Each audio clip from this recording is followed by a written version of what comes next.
मध्य प्रदेश के सागर में एक बड़ा सड़क हादसा हुआ है। हादसे में 9 अफराद हलाक हो गए हैं, जबकि 4 अफराद शदीद तौर पर जख्मी हो गए हैं। बताया जा रहा है कि सागर में एक ट्रक और तवेरा के बीच टक्कर हो गई। जख्मियों को नजदीकी अस्पताल में मुंतकिल किया गया है।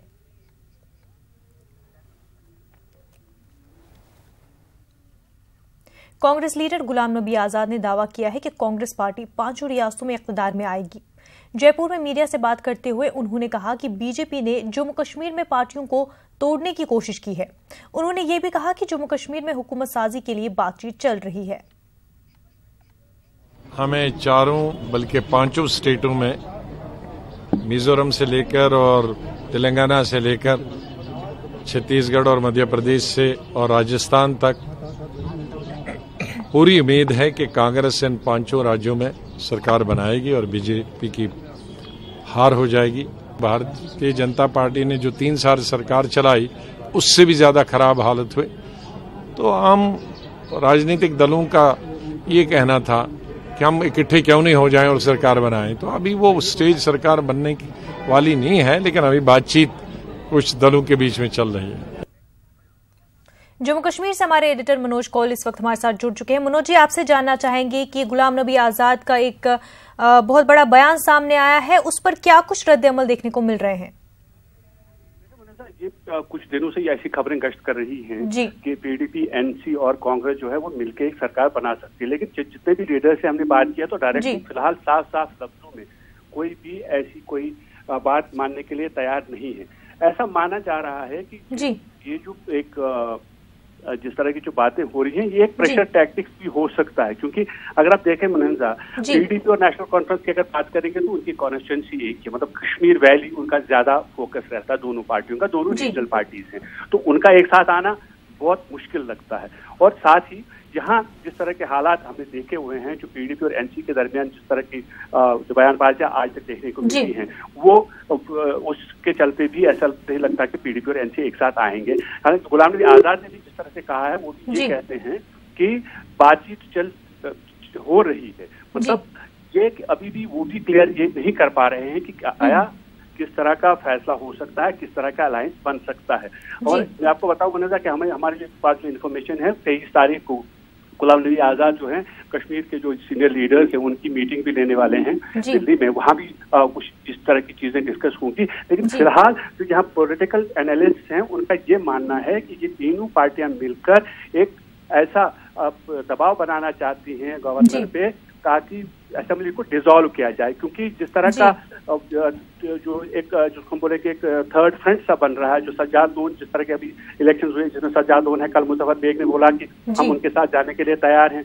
तो ऐसा लगता है कि ये जो तीनों पार्टियां मिलके वो एक ऐसा चाहती हैं गवर्नर पे ताकि गवर्नर असेंबली को डिसॉल्व करे और जो कोशिशें की जा रही है बीजेपी की तरफ से सरकार बनाने की, बीजेपी या एनसी या कांग्रेस से लोगों को निकालने के बाद उस चीज को आगे बढ़ने ना दिया जाए। जी बिल्कुल मनोज जी, बहुत बहुत शुक्रिया आपका तफसीलात फराहम करने के लिए। आगे बढ़ते हैं। आपने वजीर आला केजरीवाल पर मिर्च पाउडर से हमले के लिए बीजेपी को इल्जाम ठहराया है। दिल्ली में एक प्रेस कॉन्फ्रेंस में आपके सीनियर लीडर और नायब वजीर आला मनीष सिसोदिया ने दावा किया है कि केजरीवाल पर हमला करने वाला बीजेपी कारकुन है। वो फेसबुक पर भी केजरीवाल को बुरा भला कहता रहता है, निकालता है और उनके ऊपर हमला करता है, उनको घूंसा मारता है, उनके चश्मा गिराता है, उनके ऊपर मिर्च का पाउडर फेंकता है। आप सब लोगों ने भी निकाला है, मीडिया ने भी निकाला है, हमने भी देखा। ये अनिल शर्मा नाम का एक आदमी है जो भारतीय जनता पार्टी का कार्यकर्ता है। इसका फेसबुक पेज देखिए, ये इसका फेसबुक पेज है। ये किस तरह से, मतलब ये साफ दिख रहा है इसके फेसबुक पेज से भी ये भारतीय जनता पार्टी का कार्यकर्ता है। Member of BJP business, member of BJP business उसने लिखा हुआ है। आगे चलिए। आज मुंबई में हजारों किसानों और कबायली जमा है। वो किसानों और कबाइल के तय हुकूमत की पॉलिसियों के खिलाफ एहतजाज कर रहे हैं। जमीन एक्वायर किए जाने की पॉलिसी के ताल्लुक से भी उनके कई मुतालबात हैं। एहतजाजियों का कहना है कि जब तक हुकूमत उनके मुतालबात तस्लीम नहीं करती उनका एहतजाज जारी रहेगा। हमारे नुमाइंदे ने किसानों के लीडरान से बातचीत की। किसानों की मांगे, हमारे साथ कुछ लोग जुड़े हैं, किसान नेता है। आप ये बताइए कि क्या मांगे? सर्वप्रथम मांग ये है कि सरकार ने बोला था कि MSP प्लस 50% उनको जो मुआवजा मिलना चाहिए वो सर्वप्रथम मांग है, लेकिन सरकार ने ये मतलब जमीन लेवल पे किसानों को ये भाव नहीं मिल रहा है। इसलिए हमारी पहली मांग ये है कि MSP प्लस 50% वायदे के मुताबिक जो व्यापारी ये प्राइस नहीं दे रहे हैं उनके ऊपर कार्रवाई होने के लिए सक्षम न्यायिक व्यवस्था निर्माण होनी चाहिए। दूसरी मांग ये है कि आपको पता है कि महाराष्ट्र मतलब केंद्र सरकार के जो नियम है उसके अनुसार महाराष्ट्र में 151 तालुका में सूखा जाहिर किया है, लेकिन एक्चुअल रियलिटी यह है कि करीब 250 250 जो तालुका है वहां पे सूखाग्रस्त परिस्थिति है। 1972 में जो परिस्थिति थी उससे भी बुरी परिस्थिति इस वक्त है। तो हमारी विनंती सरकार को यह है कि सरकार ने जो केंद्र सरकार ने जो अपने दुष्काल सूखे के जो निकष लिए हैं उसमें परिवर्तन हो और ज्यादा से ज्यादा लोग मतलब उनको दुष्कालग्रस्त तालुका जाहिर करने चाहिए, जिसकी वजह से उनको एक सहारा मिलेगा। चौथी इंपॉर्टेंट चीज यह है कि 1986 में सरकार में जब सूखे के बारे में सरकार ने एक निर्णय लिया था मराठवाड़ा में कि मतलब जैसे कि जो सूखाग्रस्त इलाका है वहां पे 2 रुपया या 3 रुपया किलो से अनाज मिलना चाहिए। और सबसे इम्पोर्टेंट चीज यह है कि जब सूखा पड़ता है गरीबी आती है, गरीबी की वजह से बच्चों के स्कूल का शिक्षा का ऊपर बहुत बड़ा असर पड़ता है। तो जो बच्चे स्कूल में जा रहे हैं, कॉलेज में जा रहे हैं, उनकी जो फी है वो पूरी माफ करनी चाहिए सरकार ने। और जमीन को लेकर के भी लगातार आप लोगों की मांग रही है, क्या मांग रही है जमीन को लेकर? 12 मार्च को किसान आए और ये महाराष्ट्र शासन ने बोला कि हम 6 महीने में सबको 60-12 दिए जाएगा। 2,35,000 के करीबन दावे अभी भी पेंडिंग है, उनकी जनपक्षीय सुनावनी नहीं हो रही है। आदिवासी और किसान यहाँ पर हैं। ये बताइए कि लगातार सरकार कह रही है कि हम आपकी मांगों को लेकर के पॉजिटिव हैं, हम काम कर रहे हैं, थोड़ा वक्त दिया जाए। नहीं, सरकार जो है बहुत झूठ बोलती है, केंद्र सरकार से लेकर राज्य सरकार तक। देखिए 6 महीने पहले मार्च महीने में जो किसानों का रैली आया था, नासिक से बंबई तक 200-250 किलोमीटर चले थे। उस वक्त सरकार ने बोला था 2,41,000 के करीब दावे थे और सरकार ने बोला था कि 12 सितंबर तक 6 महीने में पूरे दावे निकाल के सबको पट्टा मिल जाएगा, सब कुछ जमीन से किसानों के नाम के ऊपर हो जाएगी।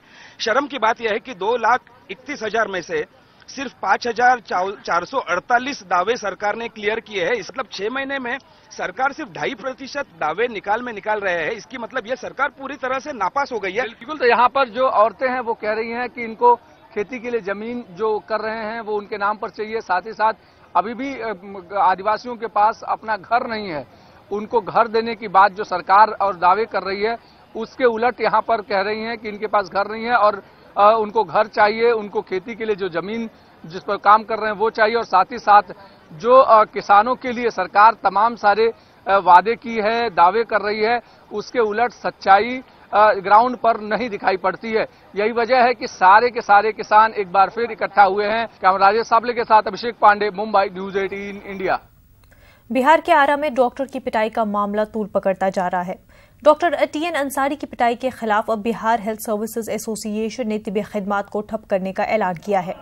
इस दौरान पूरे बिहार में तमाम सरकारी अस्पतालों के OPD बंद रहेंगे।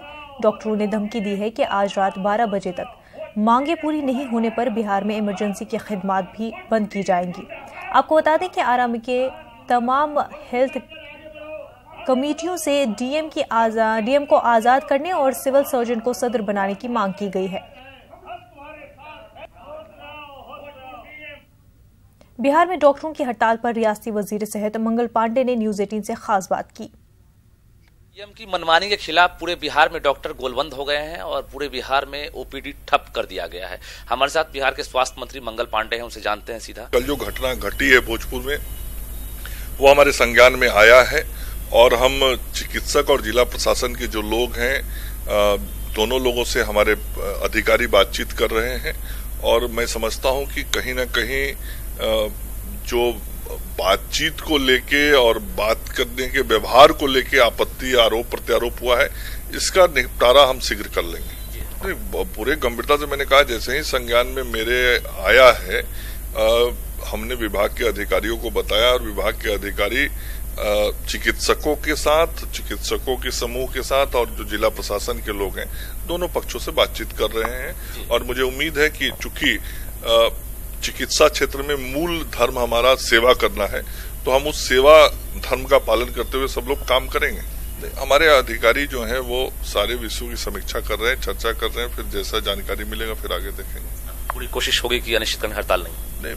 चिकित्सकों के साथ बड़ा विभाग का कॉर्डियल रिलेशन होता है और जो हमारे प्रशासन के अधिकारी हैं, जिलाधिकारी हैं, उन लोगों के समन्वय के साथ ही काम सारे होते हैं। तो दोनों के बीच के आपसी तालमेल अच्छे होने चाहिए और अच्छे रहते हैं। यदि कहीं कोई कठिनाई आई है तो उसको हम लोग दूर करेंगे। नहीं, मुझे जो जानकारी है अभी चिकित्सक से अपनी सेवा दे रहे हैं और कोई भी बिहार का चिकित्सक ऐसा नहीं चाहेगा कि उसके कारण बिहार की जनता को परेशानी हो।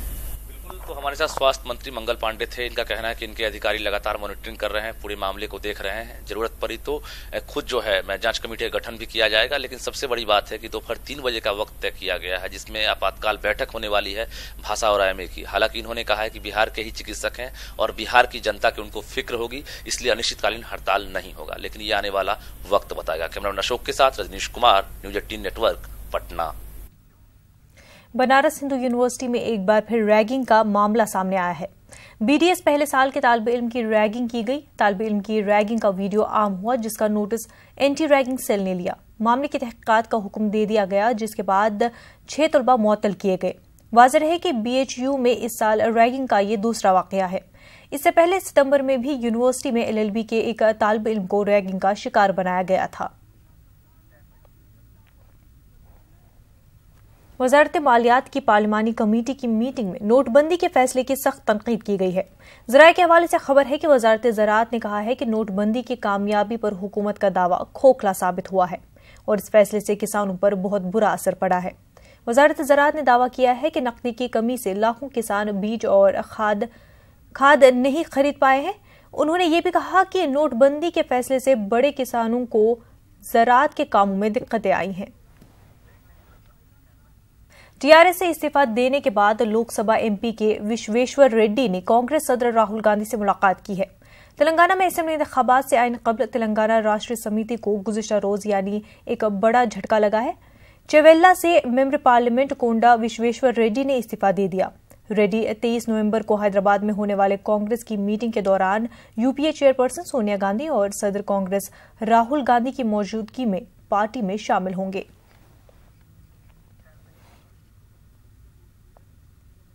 थाने में एंटी करप्शन ब्यूरो ने 14 लाख रुपए की रिश्वत लेने वाले ऑफिसर को गिरफ्तार किया है। 14 लाख की रिश्वत लेने के जुर्म में भिवंडी के सब डिवीजन ऑफिसर के स्टेनो सेक्रेटरी काम्बले को गिरफ्तार कर लिया गया है। जमीन के कागजात में नाम की तब्दीली को लेकर काम्बले ने 14 लाख रुपए की रिश्वत तलब की थी। काम्बले को एंटी करप्शन ब्यूरो एहलकारों ने रंगे हाथों गिरफ्तार किया है। अकोला में ईद मिलादुन नबी के जुलूस का आगाज हो चुका है। शहर के मुख्तलिफ हिस्सों से लोग मोहम्मद अली चौक में वाक़े बड़ी कच्ची मस्जिद के करीब जमा हो गए हैं। ईद मिलादुन नबी का ये जुलूस मोहम्मद अली चौक से निकलकर फतेह चौक, ओपन थिएटर और गांधी रोड से होता हुआ सिटी कोतवाली की जानिब रवा दवा है। शहर के दूसरे हिस्सों से आने वाले जुलूस जय हिंद चौक पर इकट्ठा होंगे। उलमाए किराम ने अवाम से अमन शांति कायम रखने की अपील की है। के अंदर 1967 से लेकर आज तक ईद मिलादुन नबी का जुलूस निकल रहा है, जिसको आज 51 साल हो गए। अल्लाह ताला हम सबको इस जुलूस में इत्मीनान और सुकून के साथ शरीक होने की तौफीक अता फरमाए। जुलूस का एहतराम रखा जाए और उसके अंदर किसी किस्म की पटाखे वगैरह न। हैदराबाद में जश्न मिलादुन नबी के मौके पर मुस्लिम नौजवानों ने खून के अतिया के कैंप मुनक्किद किए। इस कैंप में कई नौजवानों ने खून का अतिया दिया। ब्लड डोनेशन कैंप की तफसीलात हासिल की हमारे नुमाइंदे अनीसुर रहमान खान ने। हज़रत मोहम्मद मुस्तफ़ा सल्लल्लाहु अलैहि वसल्लम का मौका है। लगातार 8 सालों से ये ब्लड डोनेशन कैंप मुनाकिद हो रहा था। ये 9वीं मरतबा ऐसा हो रहा है। मेरे साथ मौजूद हैं एक मुंतजिम मुस्तफ़ा सरवरी साहब। सर हमें बताएं कि ये जो शुरुआत की गई थी, ये किस जज्बे के तहत ये शुरुआत की गई थी?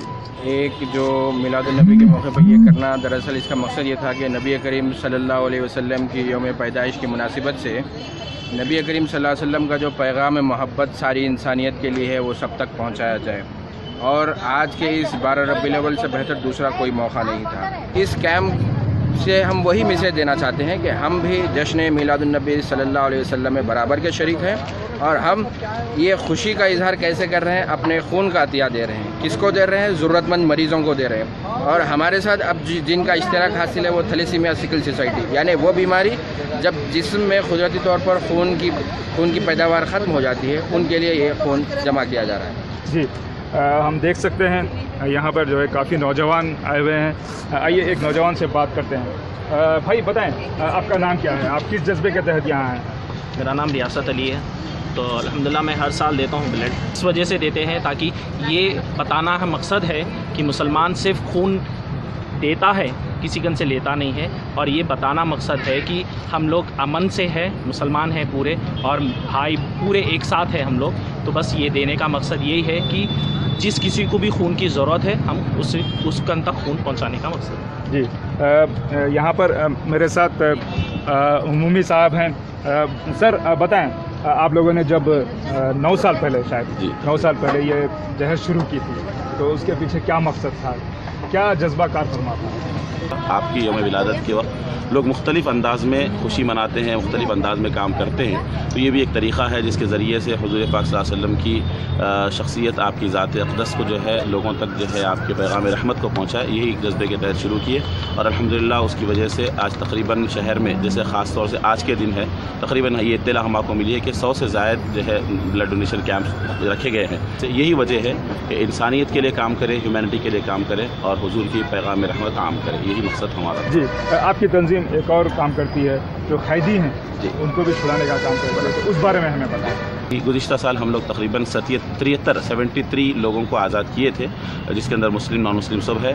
और इस साल भी तकरीबन 100 लोगों के करीब हम निकालने की कोशिश कर रहे हैं और अल्हम्दुलिल्लाह इक़दाम जारी है और काम चल रहा है लगभग। जी ये जो ब्लड जो एहतियात यहाँ पर जमा किए जाते हैं, तो उसका क्या क्या जाता है, किसको तकसीम किया जाता है? ये ख़ास तौर से थैलेसीमिया के जो पेशेंट होते हैं, जिनको थैलेसीमिया एक बीमारी है, अक्सर लोग इससे वाकिफ़ है, जिसको भी ये बीमारी होती है उनके जिस्म में खून बनता ही नहीं है। और ख़ास तौर से उनको किसी को 28 दिन में या 14 दिन में खून चढ़ाना पड़ता है। तो ख़ास तौर से ऐसे पेशेंट्स को डोनेट किया जाता है। और सिर्फ मीलाद के दिन ही नहीं, अब पहले इब्तिदा तो हम लोग हुजूर की विलादत के दिन से किए थे, इसके अलावा भी ख़ास तौर से मौसम गर्मा में भी ज़रूरत पड़ती है। तो मुख्तलिफ़ मौक़ों से हज़रत सैयदना अबू बकर सिद्दीक़ रज़ियल्लाहु अन्हु की विलादत है और दूसरे सहाबा की भी, वैसे मौक़ों का भी फ़ायदा उठाते हुए हम लोग उन अय्याम में भी ब्लड डोनेशन कैंप्स का क़याम अमल में लाते हैं। जी शुक्रिया बहुत बहुत।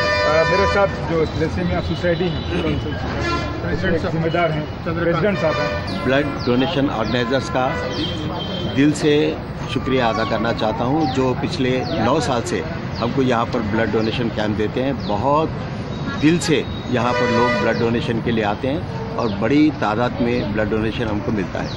ये एक बहुत बड़ी ताकत है जिसकी वजह से हमारी थैलेसीमिया सोसाइटी चलती है। बिना ब्लड के थैलेसीमिया सोसाइटी चलाने का कोई मतलब ही नहीं है। ये पूरा का पूरा ब्लड मैक्सिमम थैलेसीमिया बच्चों को फ्री दिया जाता है। सर ये बताएं कि ये जो एक रिलीजियस ओकेजन है मिलाद, इसके ज़रिए एक इंसानियत की खिदमत का जो जज्बा है, तो आप उसको किस तरह देखते हैं? ये बहुत ज़्यादा इम्पॉर्टेंट सर्विस है और मैं चाहूँगा कि हिंदुस्तान का हर सिटीज़न ये इसमें शामिल हो और ज़्यादा से ज़्यादा अपना योगदान इसमें देना चाहिए। बेहद शुक्रिया सर, थैंक यू। हाफिज़ साहब, आप पहली बार आए हैं यहाँ पे ब्लड देने के लिए? नहीं, गालिबन अल्हम्दुलिल्लाह मैं 5 साल से ब्लड डोनेट कर रहा हूँ। जी आपके कोई और दोस्त भी आए हैं साथ में, अभी अकेले आए हैं? मैं, मेरे दोस्त 5-6 दोस्त हैं मेरे, वो लोग के साथ आए हैं। अल्हम्दुलिल्लाह 5-6 साल से हम लोग डोनेट कर रहे हैं। कब से दे रहे हैं इस तरह का ब्लड? बोले तो भी 3-4 ईयर से दे रहे हैं हम लोग। 3-4 साल से दे रहे हैं? 3-4 साल से। सवाब जारिया का काम है सबसे ज़्यादा जी।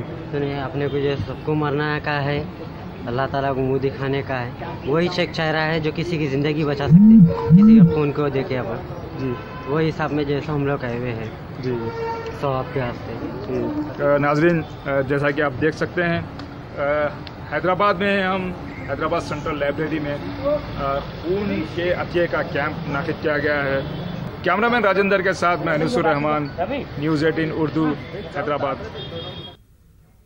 आज ईद मिलादुन नबी है, हर चार जानिब खुशियों का माहौल है, चिरागों ने चार जानिब रोशनी बिखेरी है। आज के दिन को आखिरी पैगंबर के यौम पैदाइश के तौर पर मनाया जाता है। पेश ये रिपोर्ट।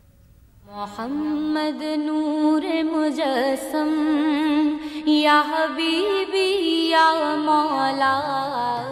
ईद मिलादुन्नबी एक खुशी का दिन है। ये दिन हर साल अपने नबी आखिरुज़्ज़मां की विलादत की मुनासिबत से मनाया जाता है।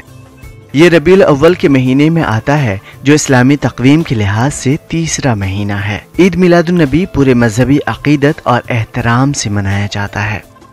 जश्न ईद मिलादुन्नबी में नात ख्वानी की महफिलें होती हैं, जिसमें उलमाए किराम हज़रत सल्लल्लाहु अलैहि वसल्लम की विलादत बासआदत, आपकी ज़ात मुबारका और सीरत तैयबा के मुख्तलिफ पहलुओं पर रोशनी डालते हैं। के प्यारे नूर की आँखों के तारे। मिलाद का जश्न मनाने के लिए बज़ाहिर आम मुसलमानों का कोई एक वाज़ेह मकसद मुतय्यन नहीं है। जश्न तक़द्दुस और हुर्मत के नाम पर किया जाता है।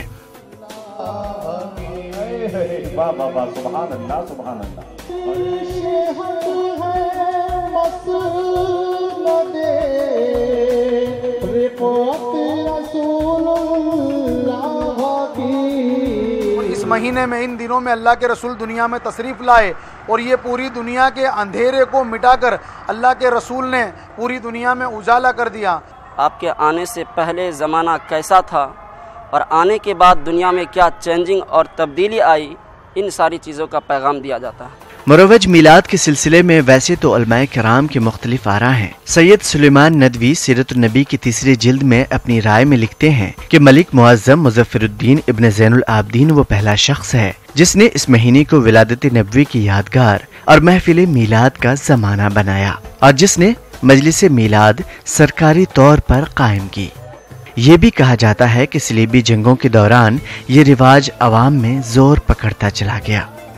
आज हमारे मोहम्मद साहब का सुबह के टाइम पे शादी के टाइम जन्म हुआ था, उसी के उपलक्ष्य में हम ये लोग मतलब जो बहुत बड़ा प्रोग्राम रखते हैं। रात को हम सारे रात जग के वो लोगों को पैगाम देते हैं कि हमारे नबी जब दुनिया में आए तो एक बड़ा हर्षो उल्लास था। जब हमारे नबी दुनिया में तशरीफ़ लाए तो रहमत बनकर तशरीफ़ लाए और काफ़ी मतलब अमन और शांति मतलब पैदा हुई।